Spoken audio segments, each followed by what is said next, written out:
Allô, allô, mes abonnés, mes frères, mes sœurs, soyez bénis au nom de notre Seigneur Jésus-Christ. Je veux parler d'un très beau sujet cet après-midi. Je tenais vraiment à parler de ça. C'est un sujet sur lequel nous devons aussi tenir attention.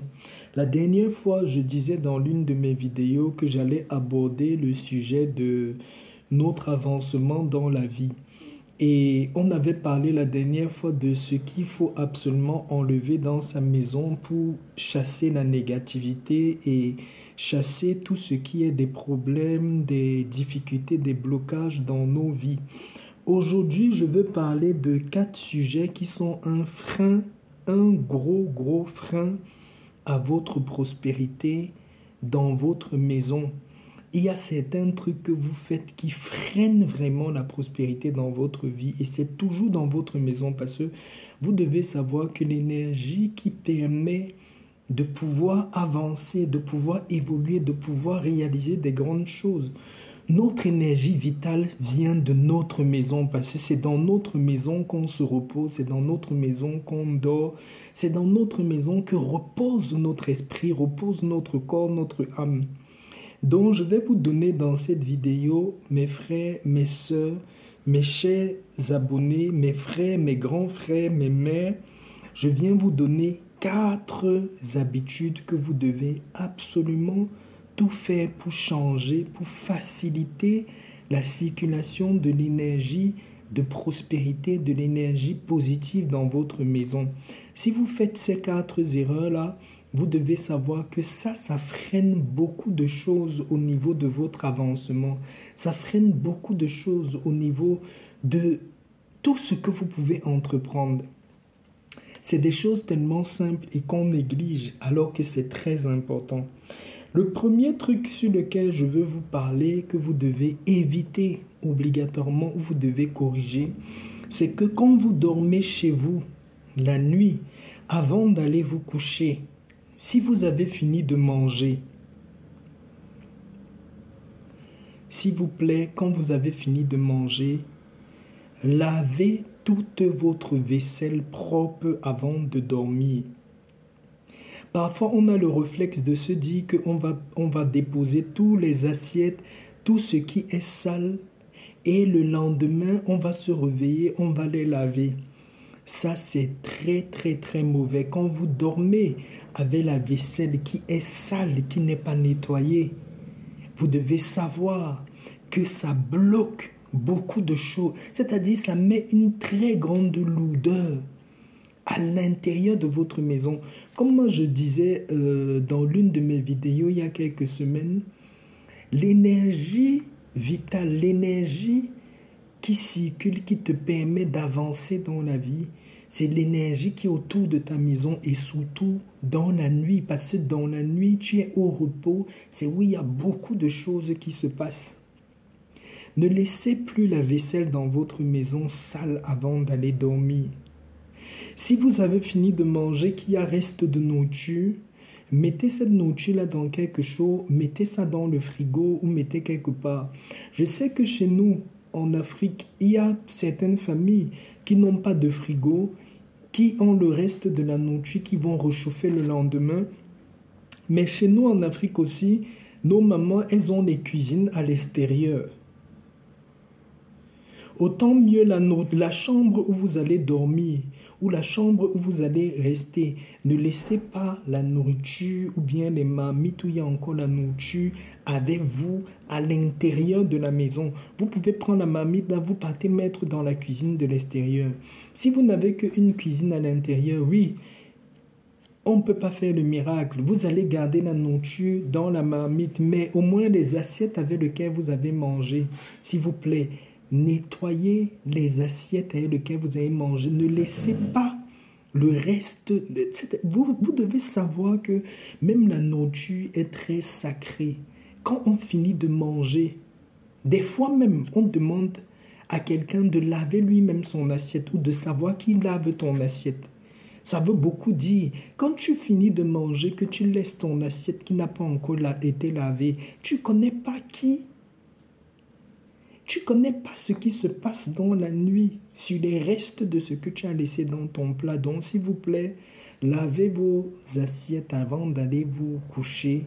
Ça prend quelques minutes. Nettoyez les assiettes, même si vous laissez le reste de la nourriture dans la marmite. Nettoyez vos assiettes avant d'aller dormir. Ça, c'est le premier frein dans la vie de beaucoup de personnes. La deuxième chose que je voulais attirer votre attention, que vous ne faites pas beaucoup attention à ça, et ça détruit énormément nos vies. C'est que si dans votre frigo, quelque chose est déjà pourri, que c'est périmé, que c'est complètement gâté, s'il vous plaît, je répète, si dans votre frigo, il y a quelque chose que vous voyez même que c'est déjà gâté. Des fois, c'est même gâté au frigo. Vous voyez la moisissure sur cette chose-là. Vous laissez toujours parce que vous avez la paresse d'enlever. Si vous avez quelque chose dans le frigo qui est gâté, s'il vous plaît, retirez ça, vous jetez. Si vous avez quelque chose dans votre frigo qui est gâté, qui fait la moisissure, s'il vous plaît, retirez ça, vous jetez. Si vous laissez les choses qui sont pourries dans votre frigo, vous êtes en train de freiner complètement votre vie. Vous devez savoir que la nourriture, c'est quelque chose qui est sacré. Garder les choses qui sont pourries dans ton frigo, c'est remonter la nature contre toi-même.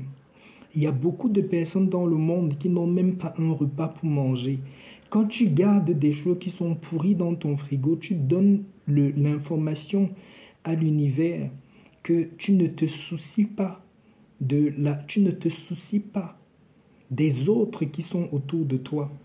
Et la loi de l'abondance, c'est la loi du partage. La loi de l'abondance, c'est la loi de la circulation de l'énergie. Si tu laisses les choses pourries dans ton frigo, tu es en train de bloquer toute ta vie. Donc, vous devez vérifier tout le temps votre frigo. Dès qu'un truc est gâté, mettez à la poubelle. La troisième chose que je voulais attirer votre attention, et j'en ai déjà parlé, au niveau de vos vêtements à l'intérieur de vos maisons, si dans votre placard, vous avez certains vêtements que vous n'utilisez plus, s'il vous plaît, donnez ces vêtements-là peut-être en cadeau à quelqu'un qui est dans le besoin, ou bien retirez le vêtement que vous n'utilisez pas là dans votre placard, pliez, mettez dans une valise et rangez ça à l'extérieur de votre chambre. Tous les vêtements que vous devez avoir dans votre placard, c'est les vêtements que vous utilisez régulièrement. Si vous laissez un habit dans votre placard, juste là comme ornement, et que vous n'utilisez pas, vous êtes en train d'appeler des graves problèmes dans votre vie. Également, tous vos vêtements qui sont déchirés, vos sous-vêtements déchirés, vos habits qui sont déchirés.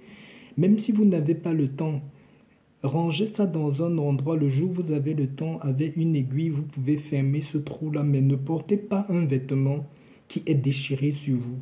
Ça va freiner votre vie. Ça donne l'information à l'univers que vous êtes dans le vide et vous n'allez pas recevoir l'abondance dans votre vie. Le dernier truc que je voulais souligner, qui est très important aussi, quand vous revenez chez vous avec vos chaussures, la chaussure que tu as portée dehors avec la saleté, avec toute la saleté de l'extérieur, ne ramène pas cette chaussure-là dans la chambre où tu dors. Je sais qu'il y a beaucoup parmi nous, moi-même. Je vis dans une toute petite maison. Il y en a qui n'ont qu'une pièce dans laquelle ils vivent. Ils vont pas aller ranger leurs chaussures à l'extérieur. Dans ce cas-là, quand vous rentrez, les chaussures est lequel? Il y a le sable et tout ça. Vous prenez votre chaussure. Si vous aviez acheté les chaussures là avec un carton de chaussures, prenez la chaussure là, mettez dans le carton et rangez dans un placard. Ou ayez un placard dans la maison où vous allez venir, vous posez la chaussure vous posez la chaussure au sol dans le placard là, pas sur le sol de l'espace du studio ou de la chambre ou de l'appartement que tu as avec le sable de l'extérieur. Non. Et avoir aussi un Un tapis d'entrée de la maison, c'est très important parce que il est bien qu'en entrant chez vous, vous tapez bien vos pieds sur le tapis d'entrée de la maison pour retirer le maximum de sable qui était dehors avant d'entrer à la maison. Ensuite, vous pouvez à la fin de votre semaine nettoyer votre tapis d'entrée de chez vous. C'est des simples petits trucs que je voulais partager avec vous cet après-midi pour vous dire, il y a des trucs simples qu'il faut respecter et après les choses sont faciles pour vous dans votre vie. J'espère que cette vidéo va apporter un plus dans votre vie et qu'elle sera bénéfique pour vous. Soyez bénis, mes frères, mes soeurs, mes aînés. Que l'Éternel puisse encore nous inspirer à faire plus de vidéos, à partager beaucoup plus de choses pour notre bien-être. Shalom, shalom.